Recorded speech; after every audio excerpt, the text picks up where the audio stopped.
नमस्कार मित्रांनो, आपल्या ह्या यूट्यूब चॅनलवरती आपले स्वागत आहे। मित्रांनो, आपल्याला जरी मुख्यमंत्री माझी लाडकी बहीण योजनेचा जर फॉर्म भरायचा असेल तर तो कसा भरायचा स्टेप बाय स्टेप आपण तुम्हाला ह्या व्हिडिओमध्ये सांगणार आहोत।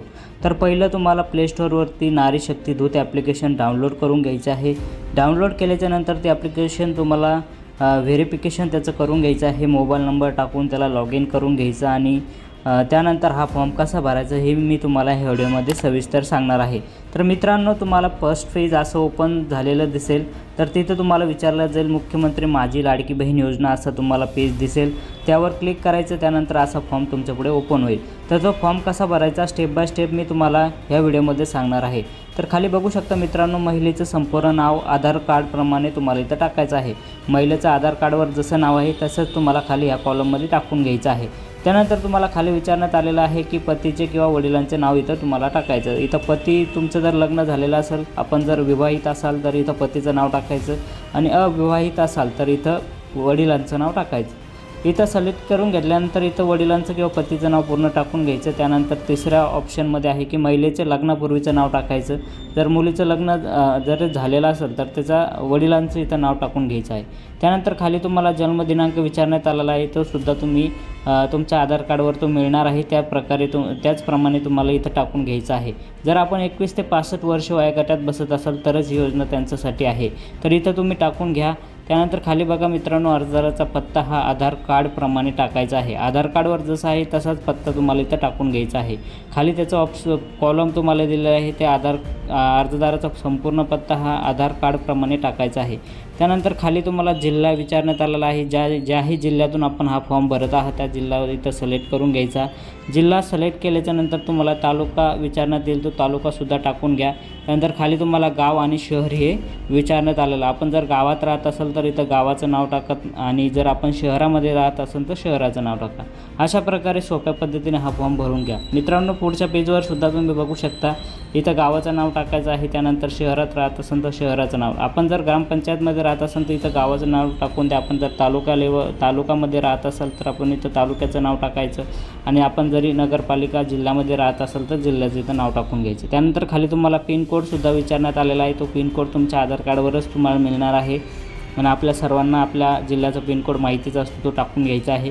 त्यानंतर खाली तुम्हाला मोबाईल क्रमांक विचारण्यात आलेला आहे, तो सुद्धा तुम्ही टाकून घ्या। चालू मोबाईल नंबर तुम्हाला इथं टाकायचा आहे जेणेकरून तुम्हाला मेसेज येईल।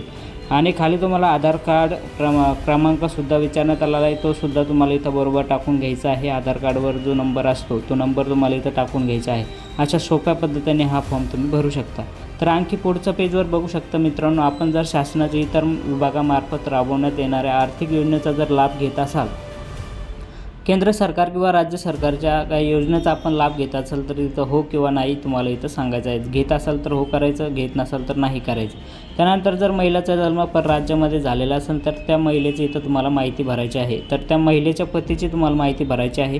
तर इथं ती कोणती माहिती आहे ती आपण तुम्हाला पुढील व्हिडिओमध्ये सांगणारच आहोत। तर मित्रांनो, आपण जर आपल्या महिलेचा जर जन्म परराज्यात झालेला असेल तर इथं हो किंवा नाही असं ऑप्शन तुम्हाला मिळणार आहे, तर ते तुम्ही सिलेक्ट करून घ्यायचं आहे। त्यानंतर खाली तुम्हाला अर्जदाराचे खाते असलेल्या बँकेची तपशील तुम्हाला इथं विचारण्यात आलेले आहे। पहिल्या कॉलममध्ये विचारण्यात आलं आहे की बँकेचे नाव इथं तुम्हाला टाकायचं आहे। पासबुकवर बँकेचं नाव बघायचं, जी ही बँक आपली आहे त्या बँकेचं नाव इथं टाकून घ्यायचं आहे।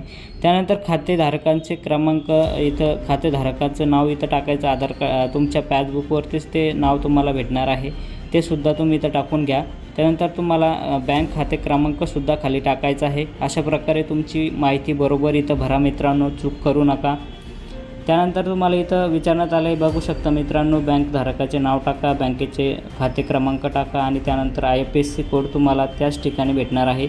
आणि खाली तुम्हाला विचारण्यात आलं आहे की आपण आधार क्रमांक बँक खात्याला जोडलेला आहे का। जर आपला आधार क्रमांक बँक खात्याला जोडला आहे का किंवा नसल्यास आधार क्रमांक हा बँक खात्याशी संलग्न करून घ्या।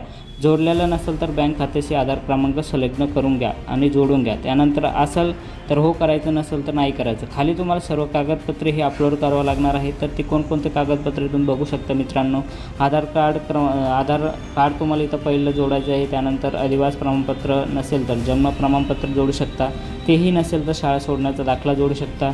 आणि तिसरा ऑप्शन आहे उत्पन्न प्रमाणपत्र, जर आपल्याकडे असेल तर ते जोडा, ते नसेल तर पिवळे किंवा केशरी रंगाचे राशन कार्ड जोडा। आणि जर आपलं हेही नसेल तर 15 वर्षापूर्वीचं कोणतेही एक डॉक्युमेंट मतदान कार्ड असेल तर ते सुद्धा तुम्ही इथं जोडू शकता. अर्जदाराचे हमीपत्रसुद्धा तुम्हाला इथं जोडायचं आहे. जर ते नसेल तर swara.mhq.in या वेबसाईटला भेट द्या आणि तिथून ते हमीपत्र डाउनलोड करून घ्या. आणि खाली तुम्हाला बँक पासबुकसुद्धा विचारण्यात आलेलं आहे, ते सुद्धा तुम्ही इथं जोडून घ्या. महिलेचा जन्म परराज्यात झालेला असेल तर पतीचे कागदपत्रसुद्धा तुम्हाला इथं जोडायचे आहे. तर पतीचा जन्म दाखला, पतीचं अधिवास प्रमाणपत्र, पतीचं TC या अशा प्रकारचे कोणतेही डॉक्युमेंट तुम्ही पतीचे इथं जोडू शकता. आणि अर्जदाराचा फोटो तुम्हाला पासपोर्ट साईज फोटो इथं जोडून घ्यायचा. अशा प्रकारे तुम्ही हा सोप्या पद्धतीने हा फॉर्म भरू शकता. आणि याचे डॉक्युमेंट कसे अपलोड करायचे ते सुद्धा बघून घ्या मित्रांनो. आधार कार्डवर क्लिक केल्यानंतर तुम्हाला असा ऑप्शन्स तुमच्या समोर येईल. तर तुम्ही जर गॅलरीमध्ये फोटो सेव्ह केलेला असेल आधार कार्डचा तर इथं गॅलरीतून तुम्ही अपलोड करू शकता. आणि जर आपण हा गॅलरीत सेव्ह करायला नसेल तर डायरेक्ट कॅमेऱ्यामध्ये सुद्धा याचा फोटो तुम्ही काढू शकता. आणि तो 5 MBच्या खाली फोटो असेल तर तुम्ही एकदम सोप्या पद्धतीने हा इथं अपलोड करू शकता मित्रांनो. फक्त 5 MBच्या खाली फोटो असणे गरजेचं आहे. अशा प्रकारे तुम्हाला सर्व डॉक्युमेंट हे जोडून घ्यायचे आहे. जर आपल्याला हमीपत्राचा जर फॉर्म डाउनलोड करायचा असेल तर www.swara.mhq.in या वेबसाईटला भेट द्या आणि तिथून हा फॉर्म डाउनलोड करून घ्या. मित्रांनो, आपल्याला हा व्हिडिओ जर आवडला असेल आणि ही जर माहिती आपल्याला इतरांना शेअर करायची असेल तर तुम्ही ही शेअर करू शकता. इतरांनासुद्धा याची मदत होईल. चला मित्रांनो, आपल्याला हा व्हिडिओ आवडला असेल तर लाईक करा, शेअर करा, सबस्क्राईब